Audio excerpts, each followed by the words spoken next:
আসসালামু আলাইকুম গাইস, ভালো আছেন সবাই। আমার মুরগির বাচ্চার বয়স আজকে 9 দিন রানিং। সবাই দোয়া রাখবেন।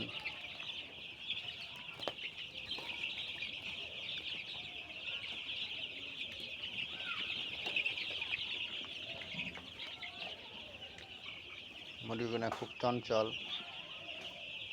আসলে চর্চা করলে সব কিছুর ফল হয়।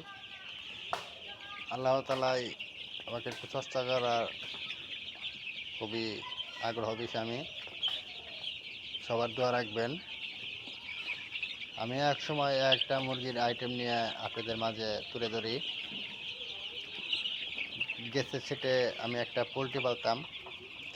এখন আমার এই ফার্মের সাইডে বাউন্ডারি হয়ে গেছে দেখে বেজায় আমি এখন পোলট্রি পালতে পারবো না। দোয়া রাখবে সবাই। আমি জানি ফার্ম যখন আছে কিছু কিছু মুরগি তুলে আমি চর্চা করতে চাই। কোন সময় কি মুরগির ভ্যাকসিন কি ওষুধ দিতে হয় আমি আপনাদের সবাই তুলে ধরবো। আগে বাচ্চা 1 নম্বর বাচ্চা থাকতে হবে ভালো।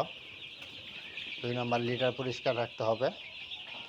3 নম্বর খাবারের পাত্র, পানির পাত্র চকচকে ঝকঝকে করে সব সময় খাবার পরিবেশন করতে হবে, পানি পরিবেশন করতে হবে।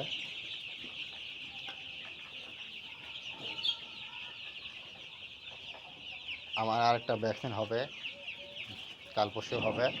কাল পরশু হলে বাতা গাম্বুরু ভ্যাকসিন হলে মুরগির জায়গাটা একটুকে বাড়িয়ে দেবো। এই পাশে বসে স্টক করা আছে।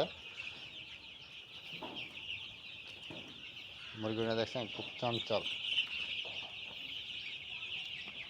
সবাই দোয়া রাখবেন গাইস।